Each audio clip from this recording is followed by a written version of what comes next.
ለግዱን ያስነሳው እሱን ተይው እግሩን አንቺ ባታነሺው ፍርድ ቤቱ ያነሳው ነበር በቃ መልስ ይሄ ነው አቻና ሀገርሽን አስተካክል ምንድነው እንደ ጋለሞታ ማውራት ለንግግርሽ ክብር ይኖር እኔ ጭምር አንድ ክፍል ቤት ይኖረኛል ስል ምን አውቃለሁ እንግዲህ እሱስና እንደፈለገ አድርገኝ እንጂ በቃ ከዚህ በኋላ ምንም የምታገኙ ነገር የለም ማለት ነው እያየሽኝ አይደል ምን አገኘው በቃ ዝናን አማክሪውና ሁሉም ነገር ካልተሳካልሽ ብሩክን ይቅርታ መጠየቅ እንዳንቺ አይነት ክፉ ሰው ግን በፍጹም አላየሁም እንዳልተሳካልኝ ስታውቂ ቤትሽ ውስጥ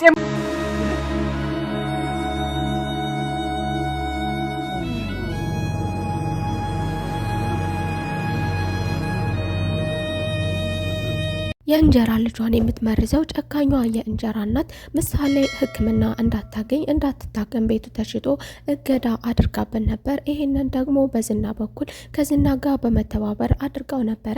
አሁን ላይ ደግሞ ዝና ባለቤቱን ከእጁ ለማስገባት ሲል ይሄንን ነገር ተጠቅሞባታል። እሱ ከተጠቀመባት በኋላም የፈለገውን ነገር ካገኘ በኋላም ጨካኟ የእንጀራ እናት ማህሌትም ከእህቷ ጋር ስታወራ ሙሉ እምነት እንዳላት ዝና ትናገራለች። ሙሉ እምነት እንዳላትና ጉዳዩ ሁሉ ያለው በዝና እጅ የሚፈልገውን ነገር ካሳካ በኋላ ሉላን ከእጁ ካስገባ በኋላ እንደ ጉዳይም ያልቆጠራት ወይዘሮ ማህሌትም በስንት ጭቅጭቅ ከሱ ጋር ተገናኝታ አሁንም ከሱ ጋር ትጨቃጨቃለች። እኔ እኮ ያልከኝን አደርግልሻለሁ ያልከኝን እኮ ነው የምልህ እኔ እኮ ሌላ ነገር አይደለም የምፈልገው ቤቱን በስምሽ አደርግልሻለሁ እኮ ብላኝ ነበረ አሁን ምን ነው ዝም አልከኝሳ እያለች በቤቱ ጉዳይ ትጨቃጨቃለች።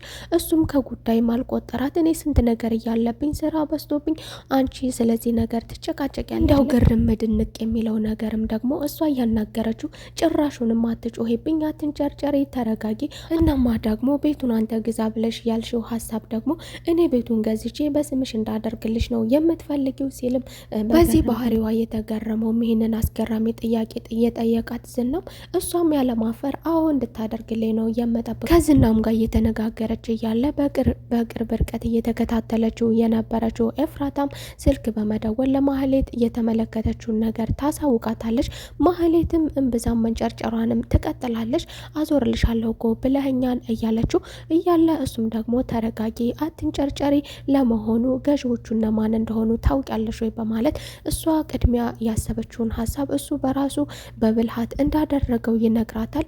ገዢው የኔ ወንድም ነው ይላታል። እሷም እንደ ሰርፕራይዝ አድርጋ በደስታ እየፈነጨለች ወደ ቤት ትመለሳለች። ከቅድስቴና ከምሳሌ ጋር እንግዲህ ዛሬ ያሰብኩት ነገር አለኝ ወደ ጉዳይ ልሄድ ነው ስመለስ ብዙ የማደርግላችሁ ነገር አለኝ ትልቅ ጉዳይ ነው ያለኝ በማለት አለባበሱን ከወትረው ለወጥ ብሎ ዝንጥ ብሎ ከቤት ወጥቷን ሰላም ዋሉ ስመለስ ቤቱን አዘጋጅታችሁ ጠብቁኝ በማለት ወደ ጉዳይ ወደ ተቀጣጠረበት ቢሮ በመሄድ እንግዲህ ጉዳዩን ጨርሷል ተፈራርሟል ቤቱንም መኪናውንም ሽጧል በደስታ እነሱም ተመራርቀው ተረካክበው ቅድስትም ስራዋን ጨርሳ ቁጭ ብላ ምሳሌን እያጫወተች እያለ በድንገት ኳሱ የምሳሌን ራስ ይመታትና ምሳሌ ትወድቃለች። እሷም የምታደርገው ቅጡ ይጠፋታል ትጨነቃለች ታለቅሳለች። ለብሩክም ብትደውልለት ብሩክም ስልክ አልመለሰላትም። ቅድስትም አለኝ ያለችውን አማራጭ ሁሉ ተጠቅማ ምንም ልትነቃላት አልቻለችም።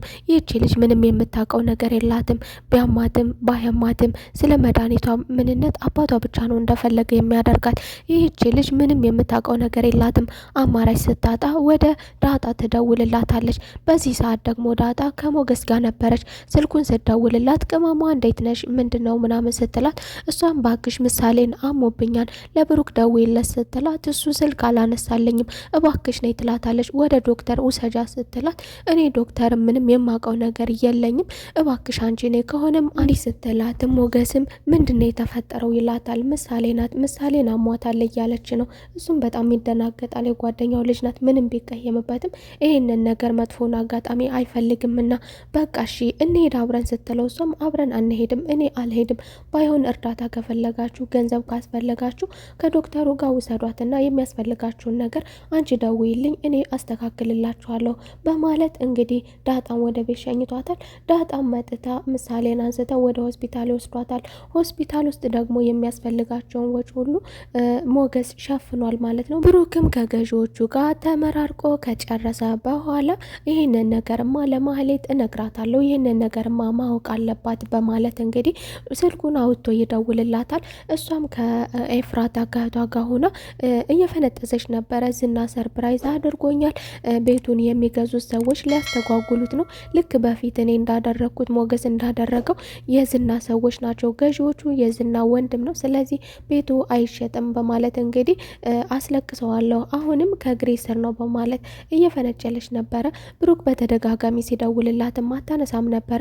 ብሩክ ነው የሚደውለው ስትላት ለኤፍራታም ኤፍራታም መልሽለት ምን እንደሚልሽ እንስማ ብትላትም እሷ ግን አሁንም ደግሞ ሊያለቃቅስብኝ ነው መስማት አልፈልግም የእሱን ድምፅ ትላለች። ሲደጋግም ግን ኤፍራታ ምን እንደሚልሽ እንስማው መልሽለት ስትላት የመጨረሻ ስልኩን ትመልሳለች። እንግዲህ እሱም ደግሞ እንደጠበቀችው የሚላ መስሏት ነበረ። እሱም አነጋገሩን አጀማመሩን እባክሽን ማህሌት በዝና በኩል የላክሻቸውን ሰዎች እባክሽን አስወግጅልኝ፣ አሁን ልጅ ሕክምና ያስፈልጋታል እያለ በቀልድ ጀመረና አለና ብሩክም አስከትሎ እናንተ የላካችኋቸውን ሀሰተኛ ገዢዎች ትቼ በራሴ በኩል ለመጡት ገዢዎች ቤቱን ሽጬ ቤቱንና መኪናዬን ሽጬ ጨርሻለሁ በማለት መርዷን ይነግራታል። ይህንን ንግግርና የቤቱን መሸጥ የመኪናውን መሸጥ ከሰማች በኋላ ማህሌትም ድርቅ ብላ ነበር እየቀረችው። ይህንንም አስከትላ ኤፍራታ ማህሌት ምንድነው የሆንሽው? ምንድነው የተፈጠረው? እባክሽን ንገሪኝ ብትላትም ኤፍራታም ውሃ ረጨቻት። ውሃም ብትረጫትም ምንም ብትላት ድርቅ ብላ ቀርታለች። ከቆይታዎች በኋላ የተፈጠረውን ነገር ታሳውቃታለች። ኤፍራታም ስግብግብ ናትና እንግዲህ እኔ ተጨማሪ አንድ ክፍል ይሰጠኛል ስል ለእኔ ጫና ልትሆኝብኝ ነው። እንግዲህ ያለሽ አማራጮች ከብሩክ ጋር መስማማት ነው። ስለዚህ ከሱ ጋር ታረቂና ከቤቱ ሂጂ ትላታለች። እሷም በጣም በመናደድ እኔ እንደዚህ መሆኔን መክሰሬን ስታውቂ አንቺ ካሁኑ አውጥተሽ ልትጤኝ ነው? ምን አይነቷ ስግብግብ ነሽ? ሞገስም ሉላን ከተለየ በኋላ ድርቅ ብሎ ቀርቷል። ሉላዬ ምን አድርጎሽ ይሆን? አይኔ እያየ ከእጅ ፈልቅቆ ሲወስድሽ ዝም ብዬ ተመለከትኩ አይደለ እያለ ብሩክም ከቆይታዎች በኋላ ቆይቶ ስልኩን ሲመለከተው በተደጋጋሚ ቅድስት ደውላለን ነበረ። መልሶ ሲደውልላት ታነሳለታለች። እንዴት ነሽ? በተደጋጋሚ ደውለሻል ልጄ ደህና ናት ወይ ሲላት እሷም ከሕክምና ስለተመለሱ ዶክተሩ ደህና ናት፣ አሁን ተኝታ ነው ትነቃለች ከ24 ሰዓት በኋላ ስላላት እንግዲህ ስለተረጋጋች ደህና ናት እና ወደ ቤት ትለዋለች። እሱም ምን ተፈጥሮ ነው ሲላት ምንም የተፈጠረ ነገር የለም ደህና ናት ና ቶሎ ትለዋለች። እሱም ወደ ቤቱ ይሄዳል። ሲሄድ ወደ ቤትም እንደተመለሰ ምሳሌ እንደዛ ብላ ተዘርግታ ተኝታ ያገኛታል። ምንድነው የተፈጠረው? እሷ ደህና ናት ተረጋጋጋሽ ዶክተር ጋር ወስደናል ነበር ቢሉትም ወይኔ ልጄ እያለ ልጁን ታቅፎ አንዴ እሷን አንዴ ዳጣን እየተመለከተ ወይኔ ልጄ ባለቀ ሰዓት አልቋል እኮ ሰዓቱ ባለቀ ሰዓት ላጣሽ ነው እንዴ እያለ እንግዲህ ልጁን ታቅፎ እያለቀሰ ነበረ። ምንድነው የሆነችው ብሎ ሲጠይቃ ቅድስትንም ኳስ ራሷን መቷት ነው በኳስ እየተጫወትን ነበረ ትለዋለች። ታዲያ ለምን አልደወልሽልኝም? ለምንድነው ቴክስት ያላደረግሽልኝ ቢላትም እሷም ደውዬልህ ነበር አላነሳህልኝም። እንግዲህ የቻሉትን እነሱም ወደ ሐኪም ቤት ወስደዋል ነበረ።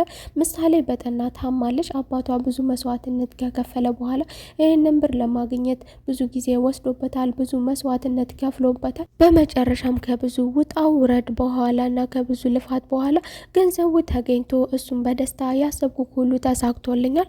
አሁን የቀረኝ እንግዲህ ልጄን ውጭ ሀገር ወስጄ ማሳከም ነው። ይሄን የቀረኝ እንግዲህ ይህንን አደርጋለሁ እያለ በደስታ ወደ ቤት ከገባ በኋላ እንግዲህ ምሳሌ በሚያስፈራራ ሁኔታ ተኝታለች። አልነቃችም። ከ24 ሰዓት በኋላ ዶክተሩ ትነቃለች ቢልም እሷ ግን አይኗ ሁሉ የሚያስፈራራ ደረጃ ደርሳለች። የዛሬው ክፍል ይህንን ይመስል ነበር። ምሳሌ ታስደነግጣቸው ይሆን ወይስ ትነቃላቸው ይሆን? በቀጣይ ክፍል ተመልሰን እስከምንገናኝ ድረስ መልካም ቆይታ